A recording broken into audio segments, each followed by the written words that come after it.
ওকে,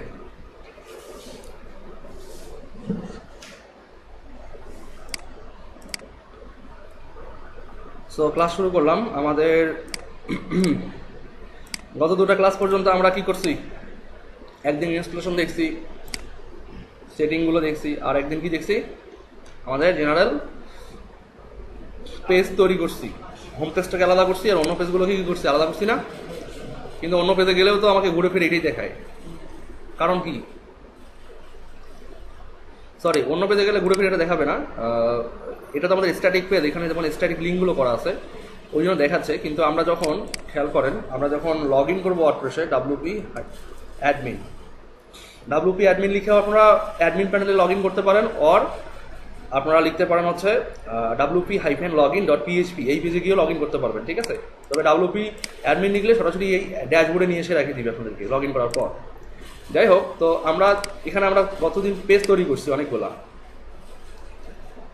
page তৈরি করছি না, এবং ব্লগ পেজটাকে ব্লগের ফাংশনালিটি দিচ্ছি, হোম পেজটাকে হোমের ফাংশনালিটি দিচ্ছি। কিন্তু জেনারেলি আমাদের যে পেজগুলো আছে সেই পেজগুলো তো আমাদের ওপেন হয়, তাই না? কিন্তু ওপেন হওয়ার পরেও তো পেজের কন্টেন্ট দেখায় না। পেজের কন্টেন্ট দেখায় এই অ্যাবাউট পেজে আসলেও অ্যাবাউট পেজ দেখায়, কন্ট্যাক্ট পেজে আসলেও কিন্তু অ্যাবাউট টাইটেলই দেখাবে, তাই না? তো এখানে মেইন ফ্যাক্টর হচ্ছে কি, যে আমরা page.php যে পেজটা আছে এখানে আমাদের একটা বাই ডিফল্ট টাইটেল বসাই দেওয়াই আছে এখানে, তাই না? আচ্ছা ওকে। তো যেহেতু এখানে এই অবস্থা এটা, তো আমাদের কিন্তু একটু টেকনিক্যালি কাজ করতে হবে। কারণ আমরা যখন ওয়ার্ডপ্রেসে মনে করেন একটা বা একের অধিক পেজ থাকবে, এখানে প্রোগ্রামিংয়ের ভাষায় একটা কনসেপ্ট আছে, সেটা হচ্ছে লুপ করা হয়। যত পেজ থাকবে সব পেজগুলোকে লুপ করে করে দেখাবে। মানে কি, আমরা যখন কোনো অডিও প্লেয়ার বা ভিডিও প্লেয়ারে গান প্লে করি, যতক্ষণ পর্যন্ত আমি না স্টপ করি ততক্ষণ তো চলতেই থাকে একটার পর একটা, তাই না? আবার এমনটা হয় যে মনে করেন 10টা গানের প্লে লিস্ট আছে, 10টা গানের শেষ নাম্বার গানটা শেষ, আবার শুরু থেকে শুরু হয়। তার মানে কি, এটা লুপ করতেছে যতক্ষণ না আমি স্টপ করতেছি, অথবা লুপ ফাংশনালিটিকে আমি কন্ডিশন দিয়ে অফ করে দিচ্ছি যে না, এতটা গান হওয়ার পর অফ হওয়া, অফ হওয়ার পর আর প্লে হওয়া না, কন্ডিশন দিয়ে রাখতেছি। সো যে কোনো প্রোগ্রামিং বা যে কোনো টেকনিক্যাল কনসেপ্টের ক্ষেত্রেই কিন্তু এমনটা, যে যতক্ষণ পর্যন্ত আপনি ওকে টেকনিক্যালি অফ করবেন না ও কিন্তু চলতেই থাকবে। আর প্রোগ্রামিং ল্যাঙ্গুয়েজ মাস্ট বি কন্ডিশনের ওপর চলে, ওয়ার্ডপ্রেসও ঠিক কন্ডিশনের ওপর। তবে আপনি যখন একদম র প্রোগ্রামিং করবেন তখন ব্যাপারটা যতটা কমপ্লেক্স, ওয়ার্ডপ্রেসের ক্ষেত্রে এতটা কমপ্লেক্স না। ওয়ার্ডপ্রেসের ক্ষেত্রে আপনাদেরকে কী কী জানতে হবে আমি বলে দিই। মানে আপনারা ওয়ার্ডপ্রেস থিম ডেভেলপমেন্ট শিখতে আসছেন, তো থিম ডেভেলপমেন্ট যদি আপনার হাই কোয়ালিটি না, আমি বলবো যে খুব অ্যাডভান্স মানের থিম ডেভেলপ করতে চান, তাহলে আপনাদেরকে অ্যাডভান্স মানের পিএইচপি জানতে হবে, jQuery জানতে হবে, ঠিক আছে? মানে এগুলো হচ্ছে কি, যে আপনি সব কিছু একদম তৈরি করবেন, কোর থেকে তৈরি করবেন। আর যদি মনে করেন যে না, আমি অ্যাডভান্স থিম তৈরি করবো, বাট আমি রেডিমেড প্লাগইনগুলো ইউজ করবো, আমার পিএইচপি নলেজটা একটা ভালো লেভেলে থাকবে, অ্যাডভান্স না হলেও চলবে আপাতত, বাট আমি অ্যাডভান্স করে নিব পরে। বাট আমার এখন দরকার কি, বেসিকটা।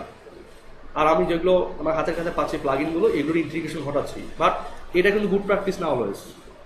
আপনি প্লাগইন ইউজ করতেই পারেন, কারণ একটা প্লাগইন তৈরি করতে বা একটা স্লাইডার প্লাগইন তৈরি করতে আপনার 3-4 দিন লেগে যাবে, ঠিক আছে? যেখানে আপনার একটা থিম ডেভেলপ করতে আপনি 10 থেকে 15 ঘন্টা সময় দিলে একটা থিম ডেভেলপ হয়ে যায়, একটা ভালো মানের থিম তৈরি হয়ে যায়, ঠিক আছে? মানে একদম যদি ফুল টাইম দেন হয়ে যায় ভালো মানের একটা থিম। তো দেখা যায় এই জন্য কী করে, যে রেডিমেড প্লাগইনগুলোই আমরা ইউজ করি, আমাদের দরকার নেই এত, আমরা যতটুকু করতে পারতেছি এতটুকু করলেই আমাদের এনাফ।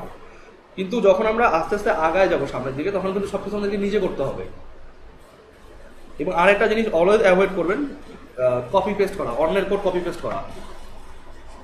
নিজে কোড লেখেন বারবার। নিজে কোড লিখলে কি হবে, যে আপনার চর্চা হবে আর আপনার হাত কথা বলবে, যে আপনি ভুল লিখলেও আপনি বুঝতে পারবেন যে এটা ভুল লিখছেন, ঠিক আছে? যখন নিজে হাতে কোড লিখবেন তখন দেখবেন যে নিজের আপনার চর্চাটা বাড়বে, এবং আপনি বুঝবেন যে কেন একটা কোড লিখতেছেন। এটাই হচ্ছে কনসেপ্ট, কেন একটা কোড লিখতেছেন, এই কোডটা লিখলে আউটপুটটা কি দিবে আপনাকে, বুঝা গেছে? তো যাই হোক, আমরা আজকে যে বিষয়গুলো দেখবো সেটা হচ্ছে পেজটাকে সেট আপ করবো, এবং আমরা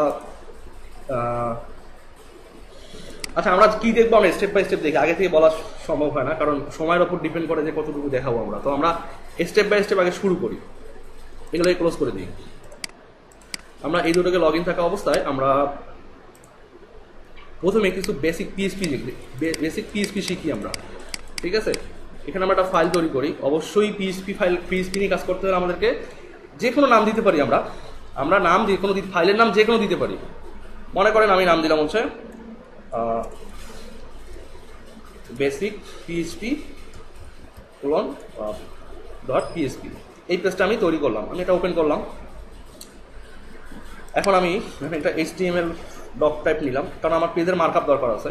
আমি মার্কআপ না নিলেও আমার কাজ করবে, এই মার্কআপটা যদি নাও নেই তারপরেও কিন্তু পিএইচপি কোড কাজ করবে। মানে আমি এটা নিলাম যাতে করে আমি একটা টাইটেল লিখতে পারি যে বেসিক পিএইচপি ফর ওয়ার্ডপ্রেস। খেয়াল করেন একটা পিএইচপি পেজের ভিতরে HTML কাজ করে, কিন্তু HTML পেজ এর ভিতরে পিএইচপি কাজ করে না। মানে একটা পেজ আপনার পিএইচপি এক্সটেনশন, মনে করেন বেসিক পিএইচপি ডট পিএইচপি, মানে সরি এটা এমন করলে বারবার রিপিটেড হবে, আপনারা মানে কনফ্লিক্ট ফিল করবেন। আমি এটাকে একটু রিনেম করে দিই বেসিক। তো বেসিক ডট পিএইচপি পেজ, তো এটার এক্সটেনশনটা কি পিএইচপি। এগুলো HTML কোড না, এগুলো কিন্তু কাজ করবে।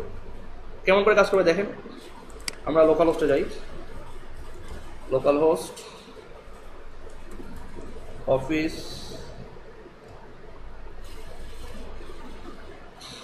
এখানে যাই, এখান থেকে গিয়ে আমরা কি ফাইলটা দেখবো সেটা হচ্ছে আমাদের পিএইচপি ফর ওয়ার্ডপ্রেস। এখানে ঢুকবো, ঢোকার পর ব্যাশ 5 আসলাম। এখানে কি বেসিক ডট পিএইচপি না ফাইলটা, তো আমরা এটা যদি ক্লিক করি তাহলে আমাদের টাইটেলটা কি ছিল বেসিক পিএইচপি ফর ওয়ার্ডপ্রেস আসছে, কাজ কিন্তু করতেছে। তো আমি যদি এখন এই ফাইলের ভিতরে মনে করেন লিখলাম h2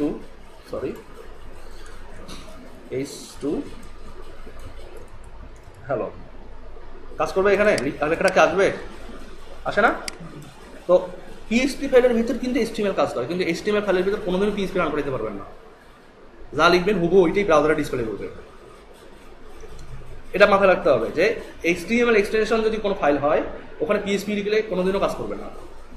যেটা পিএইচপি লিখবেন ওটাই আবার ব্রাউজারে দেখাবে, হুবহু ওই কোডটাই দেখাবে, আউটপুট ওই কোডটাই। ঠিক আছে, ব্যাপারটা হচ্ছে এমনটা। সো এখানে যেহেতু আমাদের পিএইচপি পেজের ভিতরে আমাদের HTML লেখা যায়, আমরা এখানে কি কাজ করব, আমরা এখানে প্রথমত পিএইচপির বেসিকটাকে দেখবো যে একটা পিএইচপি ফাইল এক্সটেনশন থাকা আর পিএইচপির কোড থাকা দু রকম ব্যাপার। কিন্তু আপনি এক্সটেনশন রাখছেন পিএইচপি বাট লিখে রাখছেন সব HTML কোড। এক্সটেনশনের কারণেই যে এটা পিএইচপি ফাইল হয়ে গেছে তা না, ওর ভিতরে যদি পিএইচপি র কোডিং না থাকে ওটা কিন্তু পিএইচপি ফাইল না, ওটা একটা স্ট্যাটিক HTML ফাইলই, কারণ ওর ভিতরে শুধু HTMLই আছে। আবার আরেকটা ব্যাপার যেটা আপনি মনে করেন যেখানে পিএইচপি লিখছেন, লিখার পরে আপনি এটাকে আউটপুট দিতে চাচ্ছেন যে হ্যালো ওয়ার্ল্ড লিখছেন, এখানে যখন রিসোর্সে আসবেন তখন দেখবেন HTML-ই শো করছে, পিএইচপি শো করবে না কোনোদিনও। আমি দেখাচ্ছি, এক্সাম্পল দেখাচ্ছি। তো পিএইচপি কীভাবে লিখতে হয় গত ক্লাসেও আমি আপনাদেরকে বুঝাইছি যে অবশ্যই শুরুটা করতে হয় পিএইচপি এবং পিএইচপি দিয়ে, এইভাবে। ঠিক আছে, আপনি এই পিএইচপি লেখাটা না লিখলেও পারেন, না লিখলেও পিএইচপি কোড রান করবে, বাট এগুলো কিন্তু ব্যাড প্র্যাকটিস। অলওয়েজ এই পিএইচপি কিওয়ার্ডটা লেখা উচিত, যেমন আমরা HTML লিখি না, সো অলওয়েজ এটা রাখা উচিত। অনেক অ্যাডভান্স প্রোগ্রামাররা শর্টকাটে কোড মেরে দেয়, তবে অনেকেই করে না এটা, কারণ এই এতটুকু লিখলে সৌন্দর্য থাকে একটা, যে সৌন্দর্যটা বজায় রাখা উচিত। এখন খেয়াল করেন যে আপনি লিখলেন মানে HTML কিন্তু এটার বাইরে আছে, এটার বাইরে আছে, এখন কিন্তু পিএইচপি কোড এটা, তাই না? এখন আপনি যদি বলেন যে h2 নিলাম, এখন বললাম h2 নিলাম, এখন যদি বলি হ্যালো, কাজ করবে, আউটপুট দেখাবে কেন?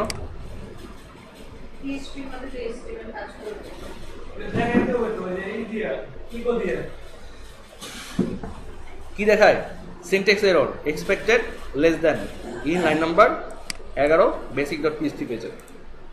কি বলছে এক্সপেক্টেড? কি বলছে, কি এক্সপেক্টেড?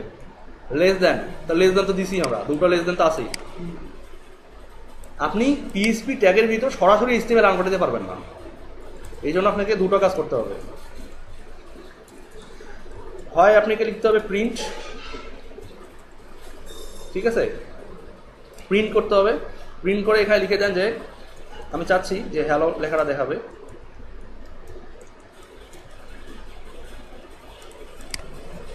দেখায় হ্যালো অর echo, ঠিক আছে। এখন খেয়াল করেন যে আমাদের দুটো লাইন কিন্তু দুটো লাইনে দেখাচ্ছে, দুটো লাইন, তাই না? এখন আমরা যদি এখানে কোনো HTML মার্কআপ ইউজ না করি তাহলে কি আউটপুট দেখাতে পারে?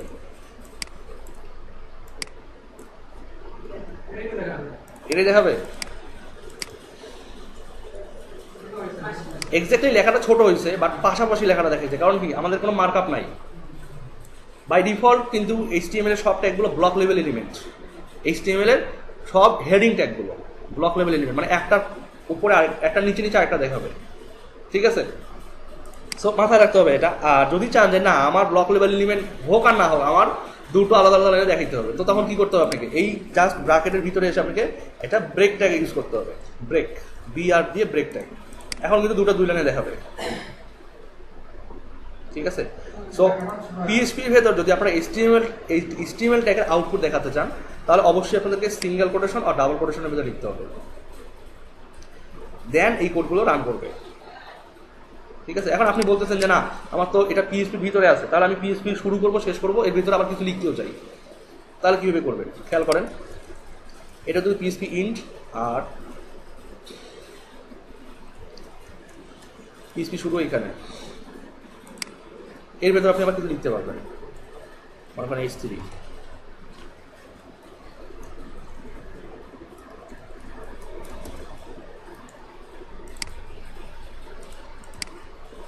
আপনি ব্রেক দিয়ে আবার লিখতে পারেন ভিতরে, ঠিক আছে?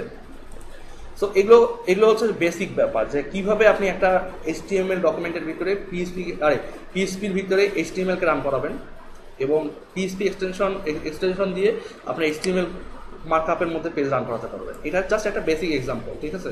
এটা খুব বেশি বড় এক্সাম্পল না যে আপনি মার্কআপ দিয়ে কীভাবে করে স্টাইল মানে এক্সিকিউট করতে পারেন। আর নর্মাল শুধু টেক্সট, মানে এটাকে স্ট্রিং বলা হয় প্রোগ্রামিং ল্যাঙ্গুয়েজের ভাষায়।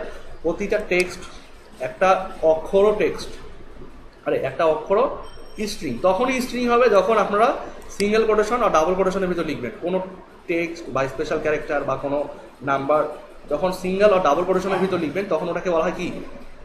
স্ট্রিং বলা হয়। এটা টেক্সট স্ট্রিং,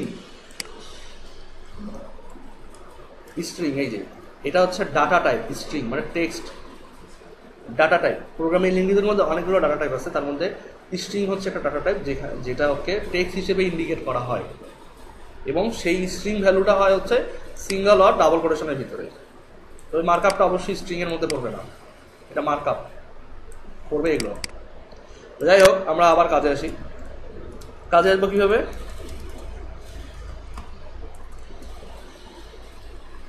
আমরা স্টার্টিং PHP ট্যাগ এবং ক্লোজিং PHP ট্যাগ বুঝছি, তাই না? যে এটা হচ্ছে স্টার্ট করা যায়, এখানে এটাকে ক্লোজও করা যায়। তো আমরা এই মার্কআপের ভিতরেও লিখতে পারি, মার্কআপের বাইরেও এটা মার্কআপ ছাড়াও করে লিখতে পারি PHP-তে, কোনো সমস্যা নেই। বাট আমরা মার্কআপ রাখছি। তো এখন কথা হচ্ছে যে আমরা কোনো একটা কাজ করতে চাই, আমরা কোনো একটা মনে করেন যে কোড রান করতে চাই, বাট কোডটা অনেক বড়। আমাদের একটা দরকার কি? একটা কন্টেইনার দরকার, যেই কন্টেইনারের মধ্যে আমরা কোডটা রাখবো, রেখে আমরা সেই কন্টেইনারটাকে এক্সিকিউট করবো, কোডটাকে না, ডিরেক্টলি কোডটাকে এক্সিকিউট করবো না, ঠিক আছে? তো এই যে একটা কন্টেইনার আমার দরকার, বা আমার একটা জায়গা দরকার যেখানে আমি একটা কোডকে রাখবো, রেখে ওই জায়গাটাকে আমি চিনে দিব যে ওইখানে কোডটা আছে। দেখান, ব্যাপারটা এমনটা যে আপনি যদি বলেন যে না ওই কোডটাকে রান করেন, তাহলে কি, যদি কোডটা হয় অনেক বড়, আপনাকে পুরো কোডটাকে রান করতে হচ্ছে। কিন্তু আপনি যদি দেখাই দেন যে কোডটা ওইখানে আছে, ওই জায়গাটাকে রান করেন, কোডটা দেখতে পারবেন, তাহলে কি ইজি না? ব্যাপারটা কিন্তু এমনটা। তো এই জন্য কি করতে হয় যে একটা কন্টেইনার তৈরি করি আমরা। মনে করেন ভার নামে একটা কন্টেইনার নিলাম, নিয়ে আমি বললাম ভার, হ্যাঁ VAR। আচ্ছা বলতেছি, লিখি আগে। This is a variable. এই আগের সাইনটা হচ্ছে কি? Dollar sign. তো এই ডলার সাইন দেওয়ার পর একটা স্ট্রিং লিখা বা একটা কোনো কিছু লিখা, এই পুরো জিনিসটাকে প্রোগ্রামিং ল্যাঙ্গুয়েজের ভাষায় বা PHP-র ভাষায় বলা হয় কি? কি বলা হয়?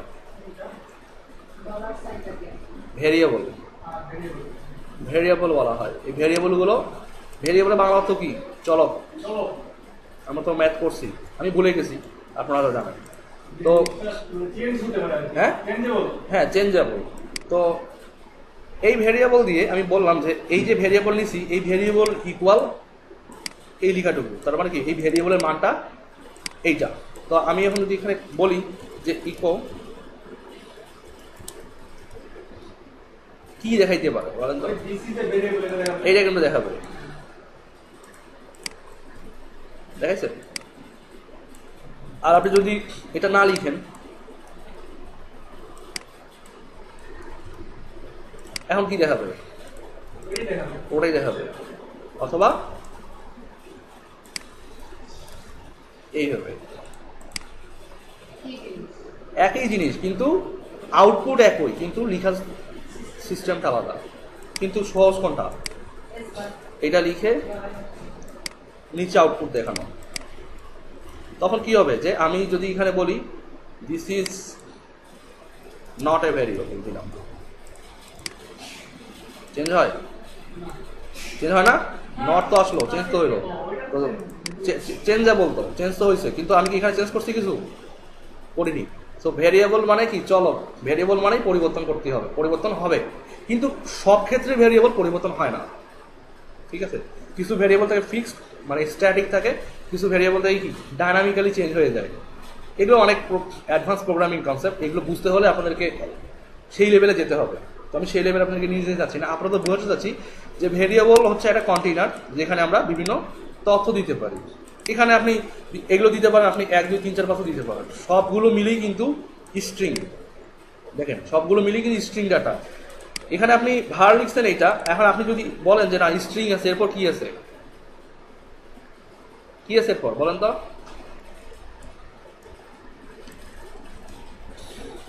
আর একটা নিলাম আমরা আইএনটি, ইন্ট, সংখ্যা নিলাম। এই যে আইএনটি, এটা হচ্ছে কি? সংখ্যা না? এটা কি ডাবল কোটেশনের ভিতরে আছে বা সিঙ্গেল কোটেশনের ভিতরে আছে? নাই। এটাকে কি বলা হয়? ইন্টেজার বা সংখ্যা। একটা হচ্ছে টেক্সট বাচক ভ্যারিয়েবল বা ডাটা টাইপ, একটা হচ্ছে সংখ্যাবাচক ভ্যারিয়েবল। কিন্তু এই সংখ্যাটাকে যখন আমরা কোটেশনে রাখি, এটাকে বলা হয় হচ্ছে স্ট্রিং। তো আমরা এই ভারটাকে চেঞ্জ করি, এটা হচ্ছে স্ট্রিং ডেটা, আর এটা হচ্ছে ইন্টেজার ডেটা, ঠিক আছে? ইন্টেজার হবে তখন যখন আমাদের এই কোটেশন, ডাবল কোটেশন আর সিঙ্গেল কোটেশন থাকবে না। এখন আপনি বলেন যে আমরা চাচ্ছি যে এটাকেও লোড করাতে হবে, 14 নম্বর লাইনে সেভ দেওয়া হয়নি। এখন দেখাইছে? এখন আপনি চাচ্ছেন যে না আমার এই ইন্টেজারকে দেখানো দরকার, দেখান, দেখায়। এখন আরেকটা মেইন ব্যাপার হচ্ছে যে প্রতিটা স্টেটমেন্টের পর একটা করে সেমিকোলন মাস্ট বি দিতে হবে, যদি না দেন কি হবে? Syntax error. এক্সপেক্টেড ইন্টিজার মানে বলছে যে আনএক্সপেক্টেড ইন্টিজার, লাইন নাম্বার হচ্ছে 12। আমাদের কোড কিন্তু ভুল নাই, ভুল কোথায়? এই শুরুতে যে আমরা একটা সেমিকোলন দেইনি এখানে, ঠিক একইভাবে যদি এখানে না দেন একই, কিন্তু কথা হচ্ছে যে যদি মনে করেন যে এই স্ট্রিং এর পর আর কোনো লাইন নাই, এইটাও নাই, সেই ক্ষেত্রে কিন্তু কোনো এরর নাই, কারণ এরপরে আর কোনো লাইন নাই, এরপরে আর কোনো লাইন নাই। যেমন আমি সিএসএস এ বলছিলাম যে একটা করে কোডিং ব্লক বা একটা করে ডিক্লারেশনের পর সেমিকোলন দিতে হবে, তাতে পরের কোডের সঙ্গে কনফ্লিক্ট করবে না। কিন্তু যেটা লাস্টের কোড, লাস্টের ডিক্লারেশন, এটার পর সেমিকোলন দিলেও সমস্যা নাই, না দিলেও সমস্যা নাই, ঠিক আছে? তো একই ব্যাপার এইটার ক্ষেত্রেও। আচ্ছা বুঝলেন? ডাটা টাইপ স্ট্রিং, ইন্টিজার, এরপর আছে বুলিয়ান ডাটা আছে ট্রু অর ফলস। এগুলো নিয়ে আমি আপাতত আলোচনা যাচ্ছি না, কারণ এগুলো আপাতত আমাদের এখানে হ্যাঁ বুলিয়ান ডাটা আসবে, ওইটা আসবে কেমন কি? যদি ট্রু এবং ফলস হয়, ইনফরমেশন যদি ট্রু হয় দেন ট্রুর জন্য একটা রেজাল্ট, আর ইনফরমেশন যদি ফলস হয় ফলস রেজাল্ট। আমি দেখাই আপনাদেরকে, দরকার আছে এটা। বুলিয়ান ডাটা বলা হয় এটাকে, আমি জাস্ট সংক্ষেপে লিখলাম বুল। এটা হচ্ছে এর ভ্যালু হচ্ছে TRU, true or FALS, true or false. মানে ট্রু অর ফলস একসঙ্গে না, কিন্তু হয় এই বুলিয়ানের মান ট্রু হবে অর ফলস হবে, ঠিক আছে? দুটো কিন্তু একসাথে না আবার। তো এটা এইভাবে করে লেখা হয়। তারপরে অবজেক্ট আছে। অবজেক্টের ব্যাপারটা আসলে এই মুহূর্তে বোঝানো পসিবল না, কারণ তখন অবজেক্ট নিয়ে কথা বলতে হলে পুরো ক্লাস চলে যাবে, কিন্তু অবজেক্ট এত সহজে বোঝানো মুশকিল, কারণ অবজেক্ট হচ্ছে একটা প্রোগ্রামিং ল্যাঙ্গুয়েজের কোর কনসেপ্ট। আমরা মানুষ, আমাদের হাত পা চোখ মুখ সব আছে। আমাদের 4 জন মানুষের বা আমরা 10 জন মানুষ যারাই থাকি না কেন, বা আমরা এই এরিয়ার যারা আছি সবারই কিন্তু হাত পা চোখ নাক কান সব আছে, তাই না? তো এই প্রতিটা মানুষ এক একটা অবজেক্ট, এর প্রতিটা কমন কিছু আইটেম থাকেই। কমন কিছু আইটেম থাকেই, তো এই কমন আইটেমগুলোই এক একটা করে অবজেক্ট। কিন্তু সবগুলো কারো হাত মনে করেন 2 ফিট লম্বা, কারো হাত 1 ফিট, মানে কি দৈর্ঘ্য প্রস্থ কালার এগুলোর চেঞ্জ হয়, বাট অবজেক্টের প্রপার্টিগুলো কিন্তু সেম থাকে, জাস্ট ভ্যালুগুলো চেঞ্জ হয়। তো এগুলো নিয়ে আমরা যদি সময় পাই, আপনাদের যদি প্রোগ্রেস থাকে কথা বলবো, আর এটা এখানেই আপাতত সমাপ্ত থাকবে, কারণ কনসেপ্টটা কঠিন। আচ্ছা, তো ভেরিয়েবলের ব্যাপারটা বুঝলাম আমরা, পিএইচপি ট্যাগ বুঝলাম, ভেরিয়েবল বুঝলাম। আচ্ছা, এখন যদি বলি যে এটা ক্লোজ করে দিই, মুছে দিলাম। এখন বলেন যে আমি বললাম আমি বয়স চেক করি, বা আমি মনে করেন যে না কোনো একটা রেজাল্ট চেক করি, মনে করেন দিলাম রেজাল্ট ইকুয়াল কি দিব 33, আমি দিলাম যে মনে করেন পাস মার্ক ইকুয়াল 33, আর দিলাম হচ্ছে আরেকটা নিলাম হচ্ছে অবটেইন, মানে আমি পাইছি হচ্ছে কত কত পাবো, ধরলাম আমি 30 পাইছি।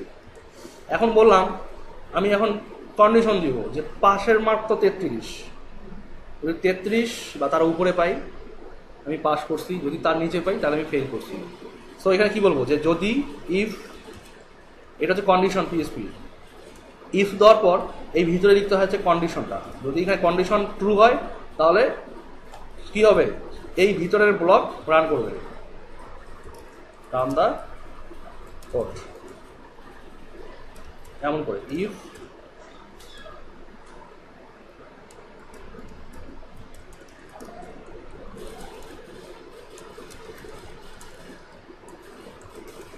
If condition true or false, then ব্লকের কোডটা রান করতে হবে। তাহলে কন্ডিশনটা কোথায় লিখতে হবে, কোথায় লিখতে হবে কন্ডিশনটা, এই ব্র্যাকেটের, এই ফার্স্ট ব্র্যাকেটের ভিতরে লিখতে হবে ইফ, ইফ পাস মার্ক কি, যদি পাস মার্ক অবটেইন মার্কের সমান, অর না সরি যদি আমি তো অবটেইন মার্কের সঙ্গে পাস মার্কটাকে ইয়ে করবো, যদি obtain mark, if obtain mark যদি কি হয় যে পাস মার্কের থেকে বড় অর সমান হয়, এমন লিখবেন না কিন্তু, ইকুয়াল অর গ্রেটার দেন, এমন লিখলে কিন্তু ভুল দেখাবে। আপনাকে বলতে হবে যে বড় অথবা সমান, কার সমান, যদি পাস মার্কের সমান হয় তাহলে কি বলবো, ইয়াহু বলবো না, বলি কি দেখায়, কি সমস্যা হলো এখানে,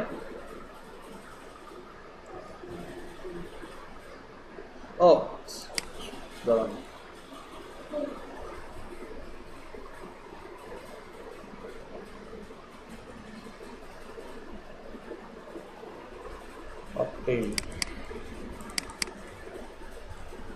একদমই আউটপুট কেন 0 দেখায় বুঝলাম না।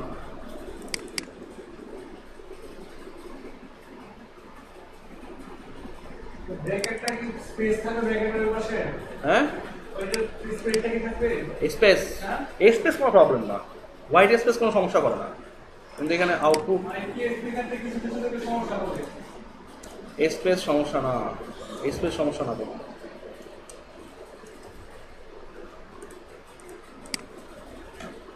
আউটপুটই তো নাই কেন,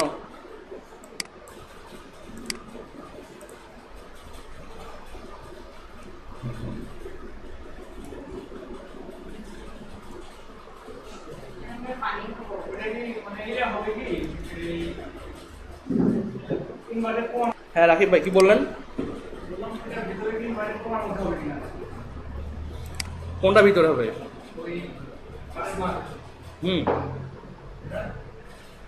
আমি তো বললাম যে পাস মার্ক ইকুয়াল হচ্ছে 33 আর অবটেইন মার্ক হচ্ছে 30, তা আমি বললাম যে যদি, আচ্ছা এভাবে দেখি, আমি একটু অল্টারনেটিভ কন্ডিশন চেক করি, যদি পাস মার্ক কি হয় লেস দেন অবটেইন মার্ক, যদি পাস মার্কটা না এভাবে করলে ঝামেলা হবে, যদি পাস মার্ক অবটেইন মার্কের চেয়ে কি হয় কম হয়, এটা তো কন্ডিশনে হইল না, এটা কন্ডিশন হইল। খেয়াল করেন, আমার চেক করতে হবে এর সঙ্গে যদি অবটেন মার্কটা পাস মার্কের থেকে পাস মার্কের সমান আর বেশি হয় তাহলে তো আউটপুট দেখানোর কথা। কিন্তু এখানে কি বলছি যে পাস মার্ক যদি অবটেন মার্কের চেয়ে ছোট হয়, এটা কোনো কন্ডিশন? অবটেন মার্ক তো অলওয়েজ বড়ই থাকবে। আচ্ছা দেখেন,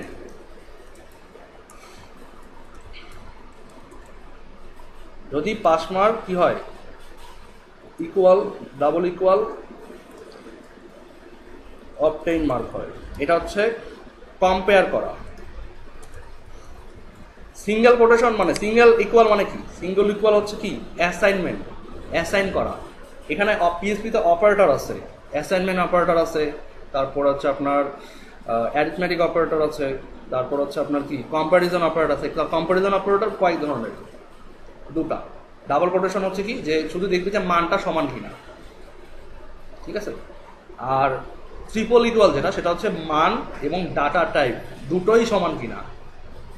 আপনি যদি লিখেন যে পাস মার্ক 33 আর অবটেইন মার্ক যদি ইংলিশে মানে বানান করে লিখেন 33, এটা চেক করবে কেমন করে? যে ডাবল ইকুয়াল দিয়ে যদি চেক করেন তাহলে বলবে ট্রু, কারণ ওটা 33 এটাও 33। কিন্তু যদি ট্রিপল ইকুয়ালে যান, ওটা কিন্তু কি ডাটা টাইপ হচ্ছে 33, সংখ্যা 33 হচ্ছে কি ইন্টিজার, আর অবটেইন মার্ক লিখা 33 এটা কি এটা এটা হচ্ছে স্ট্রিং। পাইলো? দুটা সমান হলো, তখন কিন্তু বলবে যে না, নট ইকুয়াল। কিন্তু এখানে আমাদের প্রবলেমটা হচ্ছে কি যে আমরা এখানে দেখতেছি যে pass mark equal obtain mark হয়, বা যদি অবটেইন মার্কটা ইকুয়াল পাস মার্ক হয়। খেয়াল করেন যে অবটেইন মার্কটা যদি পাস মার্কের সমান হয়, তাহলে আমরা কন্ডিশনটা এবার চেক করি, এদিকে চেক করে দিই। যদি অবটেইন মার্কটা পাস মার্কের সমান হয়, কিছু দেখায়? দেখায় না, কারণ সমান তো না। অবটেইন মার্কটা পাস মার্কের সমান না। যদি সমান না হয়, যদি সমান হয়, ধরেন সমান আসে, আচ্ছা একটা কন্ডিশন কিন্তু লিখিনি, আমি বুঝাচ্ছি যে যদি অবটেইন মার্কটা পাস মার্কের সমান হয় তাহলে কি বলবো? ইয়াহু বলবো। কিন্তু যদি সমান না হয় তাহলে কি বলবো? তখন আমি বলতে এলস ইকো কি বলবো?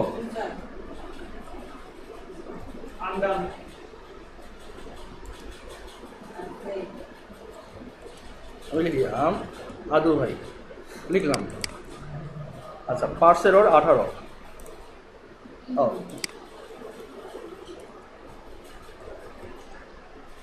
এইগুলো সিনটেক্স প্রতিটা ইয়ের পরপরই আপনাকে কি করতে হবে? স্টেটমেন্টের পরপরই সেমিকোলন দিতে হবে। খুব ভালো করে খেয়াল করেন, তাহলে কি দিচ্ছে যে অবশ্যই আমার অবটেইন মার্ক পাস মার্কের থেকে কম, সো আমি ফেল।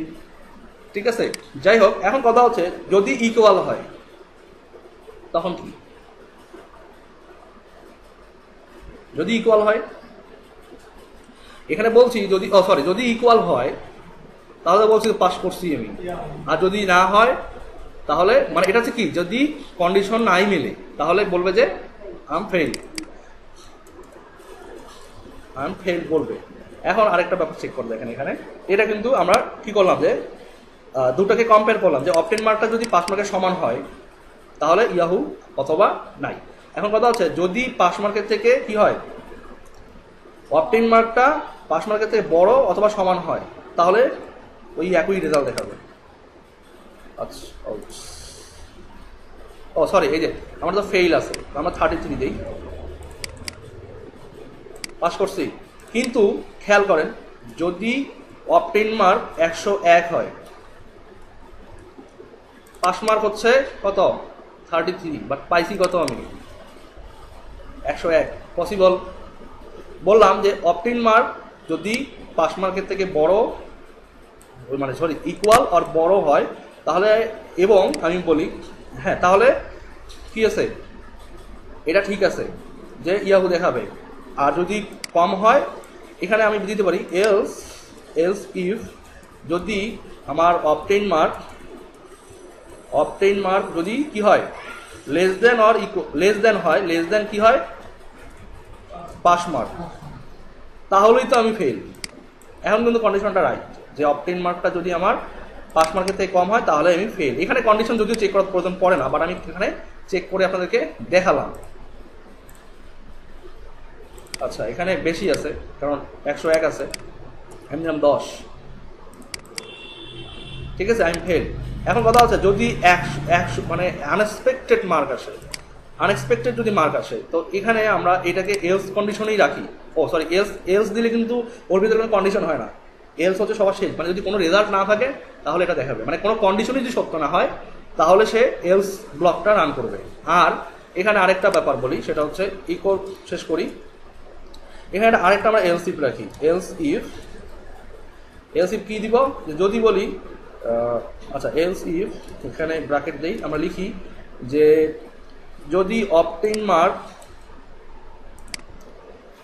মার্ক কি হয় গ্রেটার দেন 100, যদি গ্রেটার দেন 100 হয় তাহলে কি আনএক্সপেক্টেড না, 100-র উপর মার্ক পাওয়া যায়। আবারও কি ভুল দেখাচ্ছে,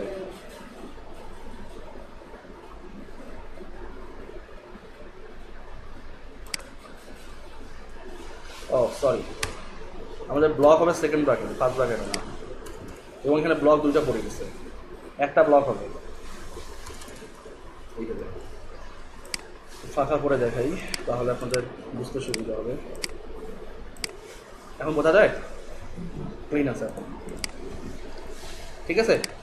আচ্ছা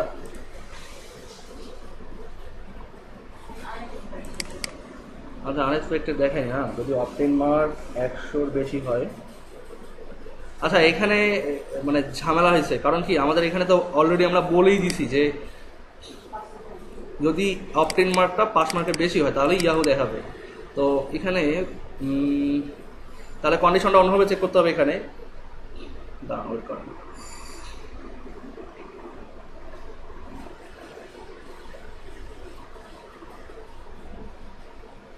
আচ্ছা এখানে তাহলে আমরা একটা এই ব্লকটা ঠিক আছে, এই ব্লকটা এখানে আমরা বাদ দিই, উপরে এই ব্লকগুলো আগে বুঝেন।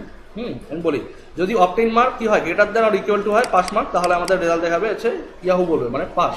আর যদি অপটেইন মার্কটা কি হয় যে পাস মার্কের কম হয় তাহলে ফেল দেখাবে। এখানে তখন এলসির দরকার নাই, যে ও বলতেছে যদি কন্ডিশন সত্য হয় তাহলে ওকে, কন্ডিশন ভুল হলে ভুল হলেই ফেল, মানে আমার রেজাল্ট খুঁজে পাচ্ছি না, দ্যাট মিনস আমি ফেল।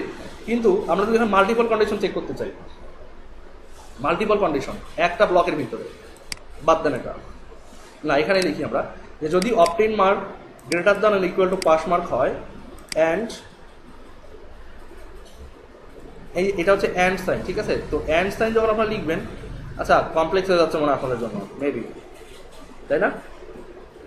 কমপ্লেক্স হচ্ছে না, বুঝতেছেন? আচ্ছা, এবং যখনই আপনারা এরকম দুটো কন্ডিশন চেক করবেন অবশ্যই একটা দুটো কন্ডিশনকে আলাদা আলাদা ব্র্যাকেটের ভিতরে রেখে দিবেন। অ্যান্ড কি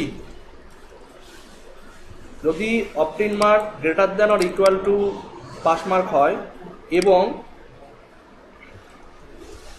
অপটেইন মার্ক কি হয়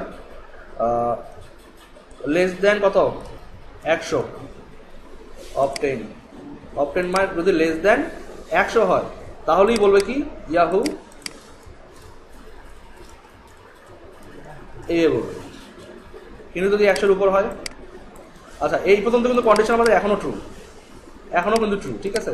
কিন্তু যদি কন্ডিশন 100-র উপর হয়, মনে করেন 190, মনে করেন যে অপটেইন মার্ক কি হিসেবে, যদি অপটেইন মার্ক হয় এমনটা যে ইফ অপটেইন মার্ক বলি আমরা, যে if obtain mark less than pass mark, তো পাস মার্ক ওকে ঠিক আছে, পাস মার্ক তো লেস দেন হবেই, মানে ফেল তো এটা দিয়ে হয়, তাই না? যে অপটেইন মার্কের চেয়ে যদি পাস মার্ক কম, আরে পাস মার্কের চেয়ে যদি অপটেইন মার্ক কম হয় তাহলে তো অবশ্যই ফেল। কিন্তু আবার বলছি অ্যান্ড, আবার কপি করি এটাকে, অ্যান্ড যদি বলি অপটেইন মার্ক কি হয় লেস দেন -1 অর আমরা -1ই দিলাম, কারণ 0 পাইলে তো আনএক্সপেক্টেড রেজাল্ট, এইভাবে রাখতে পারেন, কারণ আমি যদি 0 পাইতে পারি, তাই না? মানে আসলে এই কন্ডিশনটা চেক করা মিনিংলেস টোটালি। কিন্তু আমরা চেক করতে পারি কি, যে আমাদের যদি হয় 0 লেস দেন 0, অপটেন মার্কটা যদি লেস দেন 0 হয়, কেমন করে সম্ভব এটা? মনে করেন কেউ দিয়ে রাখছে, কোনো মানে টিচার খাতা কাটছে ফিজিক্যালি, বাট কম্পিউটারে এটা হিসাব হচ্ছে, কিন্তু টিচার দিলে তো -0, কি বলবে তখন? আনএক্সপেক্টেড রেজাল্ট না? তো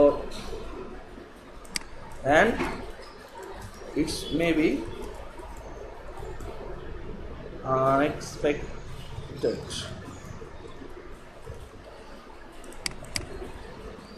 আচ্ছা, কন্ডিশন আবারও কাজ করতেছে না আমাদের এখানে। And obtain mark less than pass mark and obtain mark less than -0 ওই কন্ডিশনটা আসলে মিনিংলেস, এই কন্ডিশনটা বাদ দিলাম এটা। আচ্ছা, তো এখান থেকে থাকলো এটা। এখানে আনএক্সপেক্টেড এখন দেখাবে, কারণ 100 মার্কের চেয়ে যদি কি ব্যাপার, ও সরি, আনএক্সপেক্টেড যদি বেশি হয়, অপটেন মার্কটা যদি 100 চেয়ে বেশি হয়, অপটেন মার্কটা যদি পাস মার্কের থেকে বেশি এবং 100 পাস মার্কের সমান হয়, অথবা অপটেন মার্কটা যদি 100 মার্কের না 100 মার্কের কম হয়, 100 মার্কের কম, বেশি করা যাবে না তো। এখানে যখনই বেশি দিবেন তখনই তো এটা আনএক্সপেক্টেড রেজাল্ট হয়ে যাবে, কারণ 100 মার্কের বেশি হলে তো আর আমি পাস করতে পারলাম না, তখন তো আনএক্সপেক্টেড রেজাল্ট। কি ব্যাপার, কন্ডিশনগুলো আমার ঝামেলা করতে পারি। ও সরি, এলস ইফ, যখন আমার একটা কন্ডিশন তখন তোমার ব্র্যাকেট হবে না এখানে। কি ব্যাপার, অপটেন মার্কটা যদি পাস মার্কের চেয়ে কম হয়,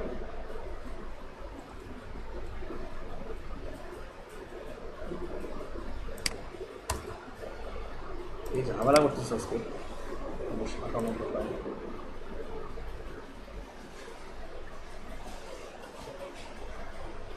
18 নম্বর লাইনে এরর দিচ্ছে।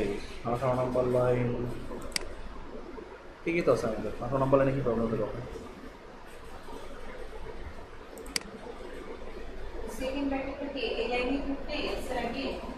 হ্যাঁ হ্যাঁ হ্যাঁ, এটা সমস্যা নেই, এখানে রাখলেও সমস্যা নেই, একই কথা।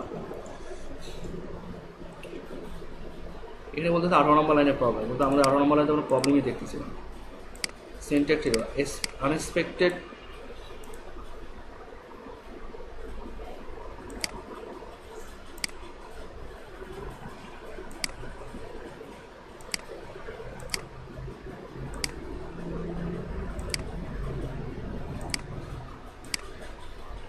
সবই তো ঠিক আছে এখানে।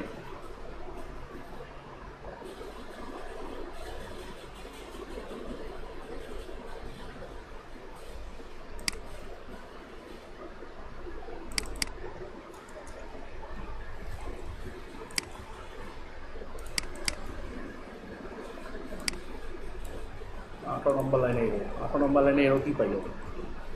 18 নম্বর লাইন মানে এখানে এরো বা এখানে এরো, কিন্তু এখানে তো ঠিকই আছে আমাদের সব।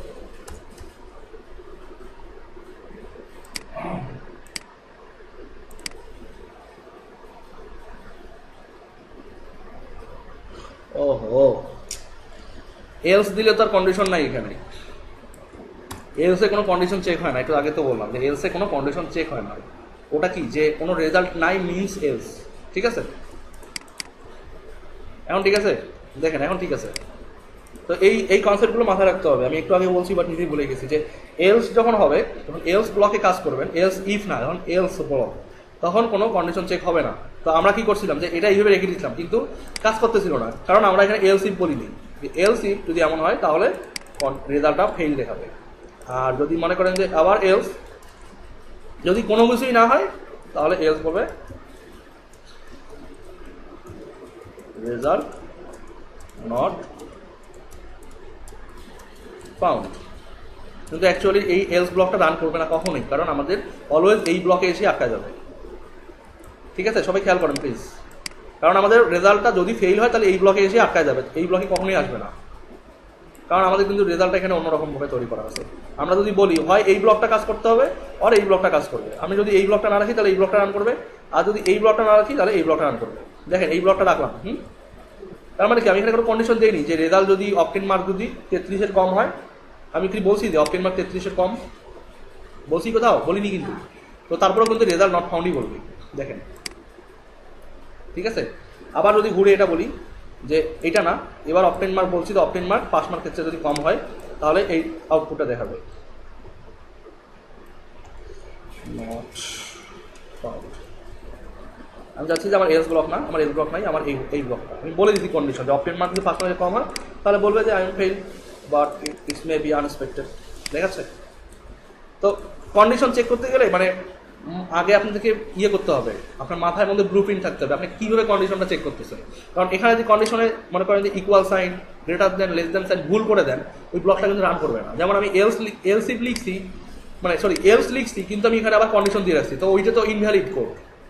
এলস ব্লকে কোনো কন্ডিশন চেক হয় না, দেখেন এলস ব্লকে কোনো কন্ডিশন নাই, ওটা জাস্ট একটা কি, যদি কোনো রেজাল্ট না থাকে তাহলে ওই ব্লকটা রান করে অ্যান্সারটা দেখাবে, অন্যথায় রেজাল্ট এটা। তো যাই হোক, আমরা ইফ এলস এর কন্ডিশন বুঝলাম, আমরা কন্ডিশন জেনারেলি বুঝলাম যে আমরা এটা হচ্ছে গ্রেটার দ্যান সাইন, এটা হচ্ছে লেস দ্যান সাইন। তো আমরা গ্রেটার দ্যান সাইন দিয়ে বলতেছি যে যদি একটা রেজাল্ট আরেকটা রেজাল্টের বড় হয় তাহলে রেজাল্ট এটা হবে, অথবা যদি ইকুয়াল হয় তাহলে এটা দেখাবে। তো এখানে কয়েকটা ব্যাপার, তো এই greater than sign, less than sign, equal sign, এগুলো কি কম্প্যারিজন অপারেটর, কম্পেয়ার করে। ডাবল ইকুয়াল, ট্রিপল ইকুয়াল, এগুলো কি, এগুলো কম্পেয়ার করে, কিন্তু সিঙ্গেল ইকুয়াল কি করে, অ্যাসাইন করে, ঠিক আছে। তো এগুলো নিয়ে আমাদের টুকটাক করে আলোচনা আসবে, আরও আমরা আলোচনায় করবো। তো এখন যে বিষয়টা আমি আপনাদেরকে দেখাবো, এই বিষয়টা দেখানোর পরে আমরা ওয়ার্ডপ্রেসে চলে যাব। আমি চাই যে আপনাদের এই একটু করে টাচ দিতে আর ওয়ার্ডপ্রেসের ব্যাপারগুলোকে একটু করে বোঝাতে, ঠিক আছে। তো আমি এটাকে কী করলাম, এই অপশনটা পর্যন্ত আমি তুলে দিলাম এটাকে, আমরা বেসিকটা দেখলাম। এখন আমরা লুপ বুঝবো, লুপ কি। তো লুপ একটু আগে বুঝা দিছি যে গান চলতেছে, আমি যতক্ষণ বলে দিই থামো তখন থামবে না, এটাই হচ্ছে লুপ। তো পিএইচপিতে লুপ অনেক ধরনের লুপ আছে। মূলত আমরা লুপ বলতে পারি চারটা, আমরা চারটা লুপ বলতে পারি, বাট জেনারেলি তিনটা লুপ। চারটা লুপ এই জন্যই বলি কারণ আরেক ধরনের লুপ আছে যেটা অ্যাকচুয়ালি সরাসরি জেনারেল লুপের মধ্যে পড়ে না। আমি বলতেছি, একটা লুপ হচ্ছে for loop, for FOR for, একটা হচ্ছে হোয়াইল লুপ, একটা ডু হোয়াইল, আর একটা হচ্ছে ফর ইচ লুপ, ঠিক আছে। বাট ম্যাক্সিমাম টাইম আমরা ইউজ করবো কোনটা জানেন? আমরা ম্যাক্সিমাম ইউজ করবো while loop, while, WHILE, while loop. কেন আমি আপনাদেরকে দেখাই নাই লুপ কি দেখাইছি এখনো? দেখাবো আজকে। আচ্ছা, তো ফর লুপের কনস্ট্রাকশনটা হচ্ছে এমনটা, আমি বলি ফর লুপ লিখতে হয় ফর একইভাবে, এই যে যেমন আমরা ইফ লিখছি, কন্ডিশন দিছি, তারপর বলছি কি রেজাল্টের ভেতরে দেখাও, একই সিস্টেম। তো ফর লুপের ব্যাপারটা হচ্ছে কি, ফর লুপ আমরা কি করছি যে ইফ যখন লিখছি তখন আমরা একটা ভেরিয়েবল বাইরে নিছি, যে আমরা মনে করেন যে এখানে বলছি যে মনে করেন যে var ইকুয়াল কি 1, বললাম যে ভ্যারিয়েবলের মান হচ্ছে 1। আমরা পরে কি বলছি, যদি ভ্যারিয়েবলের মান এটা হয় দেন রেজাল্ট ওইটা দেখান, এমনটা না। কিন্তু লুপের ক্ষেত্রে একটু ডিফারেন্ট, মানে ফর লুপের ক্ষেত্রে এই মানটা মনে করেন var ইকুয়াল আমরা নিলাম যে 1, var ইকুয়াল 1 আছে এখন, বা মনে করেন না 1 আমরা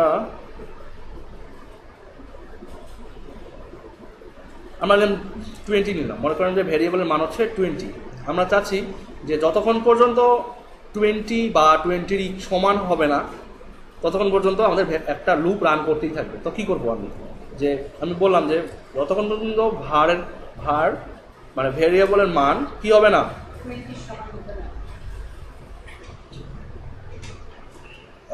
আমি দুভাবে করতে পারি, সেটা হচ্ছে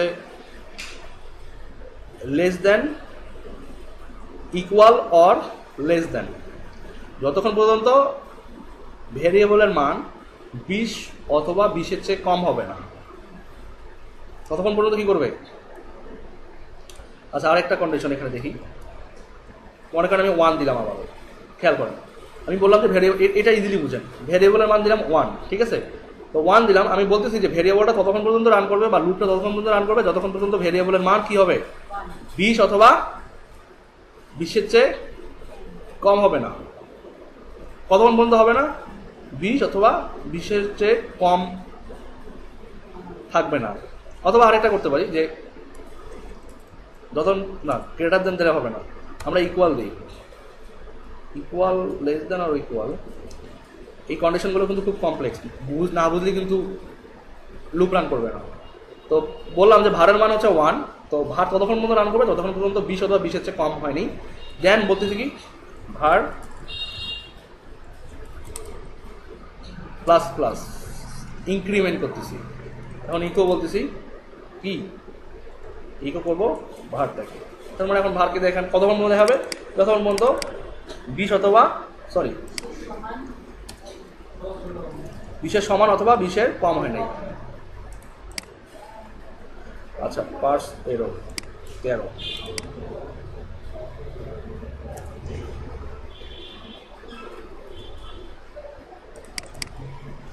দেখছেন কতগুলো আসছে এখানে, কটা আসছে, 20টা আসছে। তো এগুলোকে যদি আমি এক লাইনে আলাদা লাইনে দেখাতে চাই কি করতে হবে আমাকে, এখানে ক্লোন দিতে হবে, দিয়ে বিআর। এই ক্লোনটাকে কি বলা হয়, এই যে ক্লোন ক্লোন বলছি, এই ফুল স্টপটাকে কি বলে, এটাকে ক্লাস, সিএসএস ক্লাস বলে, কিন্তু পিএইচপিতে কি বলে, এটাকে বলা হয় কনক্যাটিনেশন। কনক্যাটিনেশন মানে এটাকে একদম যদি মানে খাঁটি বাংলায় বলেন তাহলে হচ্ছে জোড়াতালি দেয়া, একটার সঙ্গে একটাকে জোড়া দেয়া। আমরা দুটো স্ট্রিংকে একটা স্ট্রিং এসে জয়েন করতে পারি। যেমন ভ্যারিয়েবলের মান কি 1 2 3 4 এইভাবে করে 20, তাই না? আমরা কি করতেছি, বারবার ব্রেক করতেছি এটা দিয়ে, ঠিক আছে? আমরা যদি এমনটা চাই যে মনে করেন সামনে একটা স্ট্রিং লিখতে চাই, তাহলে কি লিখতে পারি আমরা, আমার লিখতে নাম্বার নাম্বার লিখলাম, লিখে এটা ফাঁকা দিলাম, কারণ নাম্বারের আগে ফাঁকা নিতে হবে একটা আমাদেরকে। দেন এখানে আমি ফুল স্টপ দিলাম। তাহলে কি নাম্বার আর ভেরিয়েবলটা একসঙ্গে আসলো না, ভেরিয়েবলের মানটা আসছে, আসছে। এটাই হচ্ছে লুপের কাজ। তো লুপ যদি আপনি কখনো না বলে দেন যে লুপের মান কততে শেষ হবে, তাহলে কিন্তু ইনফিনিট লুপ এরর পাবেন এবং ব্রাউজার ক্র্যাশ করবে। তো লুপ যখন করতে হবে, লুপ যখন বলবেন লুপের কন্ডিশন দিয়ে দিবেন যে লুপটা এখানে গিয়ে শেষ হবে, তাহলে কিন্তু ব্রাউজার ওই রিফ্রেশ দিচ্ছেন মানে ক্র্যাশ না করা পর্যন্ত ব্রাউজার আপনি ক্লোজ করতে পারবেন না, মানে পিসি ক্র্যাশ করবে না, ব্রাউজারটা ক্র্যাশ করতে হবে আগে। আচ্ছা, তো এখানে আমরা কি দেখলাম যে ভেরিয়েবলের মান দিলাম 1, মানে মানটা শুরু হবে 1 থেকে, বা আমি মানটা অ্যাসাইন করলাম হচ্ছে 1। আমি বললাম যে ভেরিয়েবলের মানটা 20 অথবা 20-এর চেয়ে কম, তো আমি তো বলে দিয়েছি ইকুয়াল। এখন যদি বলি যে না 20-এর চেয়ে কম থাকতে হবে, কত আসবে এখানে, কত 19 পর্যন্ত। এখন যদি এখানে বলি যে ভেরিয়েবলের মান 0, তাহলে কত আসবে,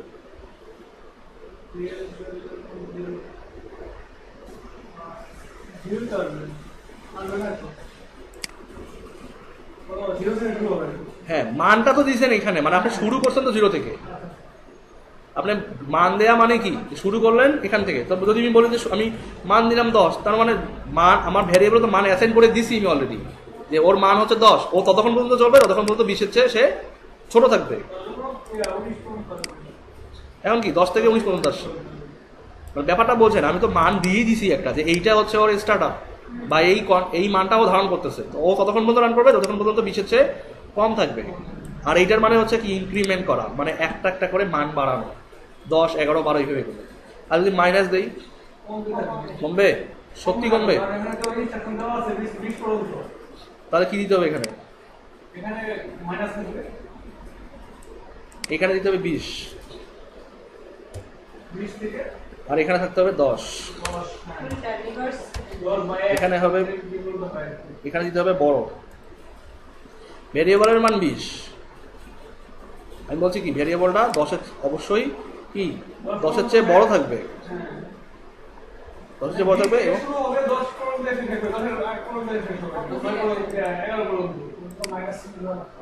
রিভার্সিং মোড এটা, ঠিক আছে? মানে আপনি এখানে মাইনাস দিবেন, ডিক্রিমেন্ট করবেন, আর এখানে বলবেন যে না সব ঠিক থাকবে, ওইটাও এরো, ঠিক আছে? যাই হোক, আমরা এটা হচ্ছে ফর লুপের স্ট্রাকচার। ফর লুপটা এভাবে করে লেখা হয়, ঠিক আছে? এইটার ইউজেস ওয়ার্ডপ্রেসে আপনারা খুব কম সময় দেখবেন, মানে আমি বলবো যে মানে অ্যাটলিস্ট আমার সঙ্গে ক্লাস করার সময় দেখবেন না এটা কখনো। আমি আমার সঙ্গে যখন ক্লাস করবেন এটা দেখবেন না, এটার ইউজ দেখবেন না। আমি বারবার ওই হোয়াইল লুপ নিয়ে কথা বলবো, কারণ ওইটা দিয়েই ওয়ার্ডপ্রেসের পেজগুলোকে তৈরি করা হয়। তো কনস্ট্রাকশনটা দেখলেন তো কেমন, এটা হচ্ছে ফর লুপ। এবারে আমরা যদি বলি যে হোয়াইল লুপের কাজ দেখবো, এখানে জাস্ট সিম্পলি লেখেন হোয়াইল।